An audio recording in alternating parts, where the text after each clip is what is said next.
বর্তমানে Redmi Note 11 সিরিজের Note 11 স্মার্টফোনটাই hot কেকের মতো বিক্রি হচ্ছে, আর হবেই না কেন। একদম কম বাজেটের মধ্যে ভরে ভরে স্পেসিফিকেশন দিয়ে দিয়েছে Xiaomi, যেটা কিনা তারা আগেও করতো।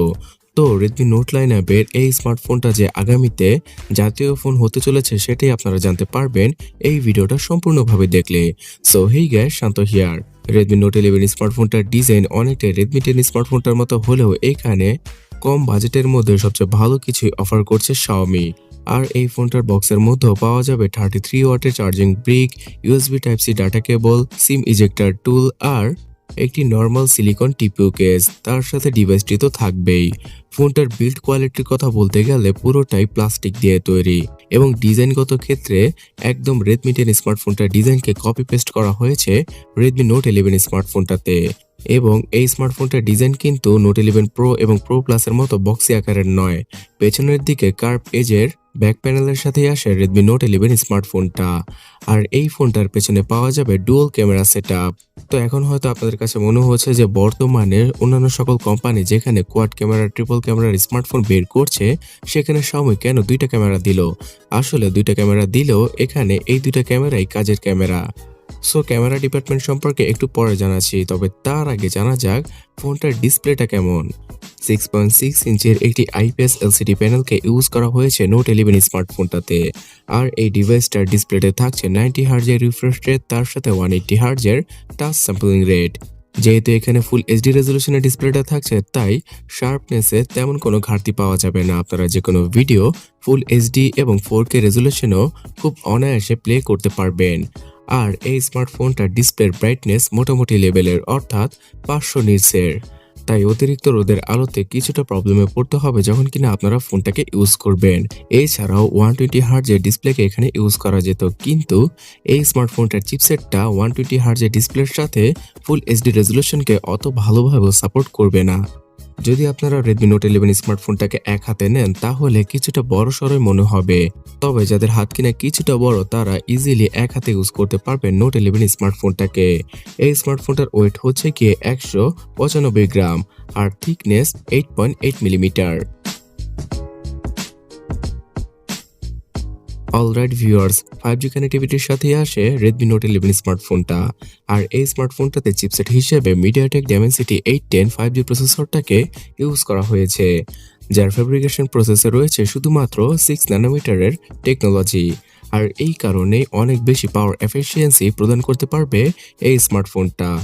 এছাড়া 2.4 গিগাহার্টজে এই চিপসেটটা অর্থাৎ MediaTek Dimensity 810 চিপসেটটার দুইটা কোর ক্লক করা রয়েছে, যার কারণে কিনা অনেক হেভিলি কোনো কাজ করতে গেলে খুব দ্রুতই সম্পন্ন করা যাবে। এবং ডিসপ্লের গ্রাফিক্স অথবা গেমিং এর জন্য Mali G57 MC2 জিপিইউটা থাকছে এই স্মার্টফোনটার চিপসেটে। তো গেমিং এর কথা বলতে গেলে মোটামুটি লেভেলের গেমগুলো আপনারা মোটামুটি গ্রাফিক্সে খেলতে পারবেন। উদাহরণস্বরূপ PUBG গেমটি স্মুথ গ্রাফিক্সে রেখে আলট্রা সেটিংসে প্লে করা যাবে, মানে হচ্ছে গিয়ে 40 FPS পাওয়া যাবে PUBG গেমটি খেলার সময়। এছাড়া ফ্রি ফায়ার গেমটা একদম পানির মতো চলবে, আর call of duty, asphalt nitro এই সকল গেমও অনায়াসে প্লে করা যাবে এই স্মার্টফোনটা দ্বারা। তবে আপনারা যদি এখানে 4GB র্যামের ভার্সনটাকে না নিয়ে 6GB র্যাম অথবা 8GB র্যামের ভার্সনটা নেন তাহলে আপনাদের জন্য বেটার হবে। আমি মনে করি এখানে 6GB র্যামের ভার্সনটা কেনাই সবচেয়ে উত্তম, বিকজ বর্তমানে সফটওয়্যারগুলো 4GB র্যামের ফোনের সাথে অতটাও ভালোভাবে পারফরমেন্স করতে পারে না। এছাড়া Xiaomi MIUI অনেক বেশি হেভি একটা ইউআই, এবং ইউআই সম্পর্কে যেহেতু বলছি, MIUI 12.5 এর সাথে আসে Xiaomi Redmi Note 11 স্মার্টফোনটা। এখানে পাওয়া যাবে Android 11 এর সাপোর্ট, আর আগামী 2 বছরের সফটওয়্যার আপডেটও প্রদান করবে Xiaomi এখানে, অর্থাৎ Android 12 আর 13 এর আপডেটটাও Redmi Note 11 স্মার্টফোনটাতে পাওয়া যেতে পারে। তবে এখন যেহেতু শুধুমাত্র চাইনিজ মার্কেটে Note 11 স্মার্টফোনটা পাওয়া যাচ্ছে, তাই এই ফোনটাতে চাইনিজ রোমটাই পাওয়া যাবে যদি আপনারা আনঅফিশিয়ালি পারচেস করেন। এবং ফিচারগত ক্ষেত্রে Xiaomi MIUI যে কোন লেভেলের একটা ইউআই সেটা হয়তো আমাকে নতুন করে বলতে হবে না। আর অপটিমাইজেশনের ক্ষেত্রে মোটামুটি এখন কিছুটা ভালো সার্ভিস প্রদান করছে Xiaomi MIUI 12.5। এখানে এক্সটার্নালি র্যাম বাড়ানোর একটা সুবিধা পাবেন আপনি, যার মাধ্যমে কিনা সর্বোচ্চ 7GB পর্যন্ত ফোনের র্যামকে ইনক্রিজ করা যাবে, তাও আবার ভার্চুয়ালি। এবং স্টোরেজ সেকশনে বেশ কিছু ভেরিয়েন্টের সাথে লঞ্চ করা হয়েছে নোট 11 স্মার্টফোনটাকে। 4128, 6128 এবং 8128 এর পাশাপাশি স্টোরেজ টাইপ হিসেবে থাকছে UFS 2.2 এর স্টোরেজ টাইপ, যার কারণে কিনা খুব দ্রুতই কাজ করবে এই স্মার্টফোনটার রিড এবং রাইডের স্পিড। এক কথায় বলতে গেলে বাজেট অনুযায়ী পারফরমেন্স সেকশনে তেমন কোনো ঘাটতি রাখেনি শাওমি। তো এবার ক্যামেরা সেকশন সম্পর্কে জানা যাক। ক্যামেরা সেকশনে 50 মেগাপিক্সেলের ডুয়াল ক্যামেরা সেটআপটা থাকছে ফোনটার পেছনে। আর এখানে 50 মেগাপিক্সেলের সেন্সরটি হচ্ছে গিয়ে স্যামসাং এর একটি সেন্সর। তার সাথে 8 মেগাপিক্সেলের সনির সেন্সরকে ইউজ করা হয়েছে আল্ট্রা ওয়াইড ক্যামেরা হিসেবে। সো বর্তমান সময়ে স্মার্টফোনের ভেতরে যে দুইটা ক্যামেরা সেন্সর সবচেয়ে বেশি প্রয়োজনীয়, সেই দুইটা সেন্সরকে বাদ দিয়ে অন্য কোনো এক্সট্রা 2 মেগাপিক্সেলের ফালতু ক্যামেরা সেন্সরকে ইউজ করেনি শাওমি এখানে, যেটা দেখে আমার কাছে খুবই ভালো লাগলো। আর ক্যামেরা কোয়ালিটির কথা বলতে গেলে আপনারা স্ক্রিনে দেখতেই পারছেন নোট 11 স্মার্টফোনটা দিয়ে তোলা বেশ কিছু ইমেজ।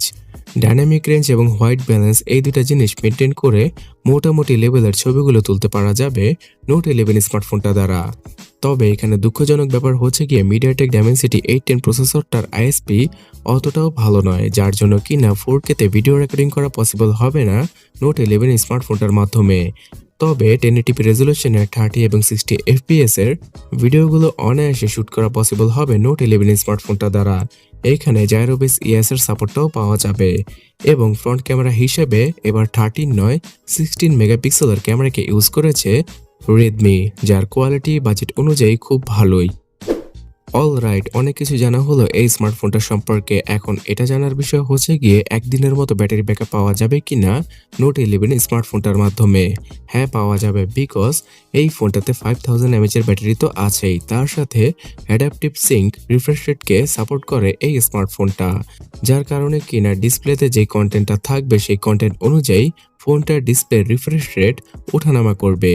এরই সাথে এই ডিভাইসটাকে দ্রুত চার্জ করার জন্য 33 ওয়াটের চার্জিং স্পিডকে ইউজ করেছে শাওমি এখানে, যার মাধ্যমে কিনা শুধুমাত্র 1 ঘন্টা 10 মিনিট অথবা 15 মিনিটে ফোনটা ফুলি চার্জ হয়ে যাবে। এবং স্পেশাল ফিচারের কথা বলতে গেলে সিকিউরিটি সেকশনে সাইড মাউন্টেড ফিঙ্গারপ্রিন্ট স্ক্যানার সহ software base face unlock, gyro accelerometer, proximity এই ধরনের সেন্সরগুলো পাওয়া যাবে এই ফোনটার ভেতরে। তার সাথে dual stereo speaker, 3.5mm headphone jack, wifi, Bluetooth আর আয়ার ব্লাস্টার থাকছে নোট 11 স্মার্টফোনটাতে। তবে শুধুমাত্র গ্লোবাল ভেরিয়েন্ট আর চাইনিজ ভেরিয়েন্টে এনএফসির সাপোর্টটা পাওয়া যাবে।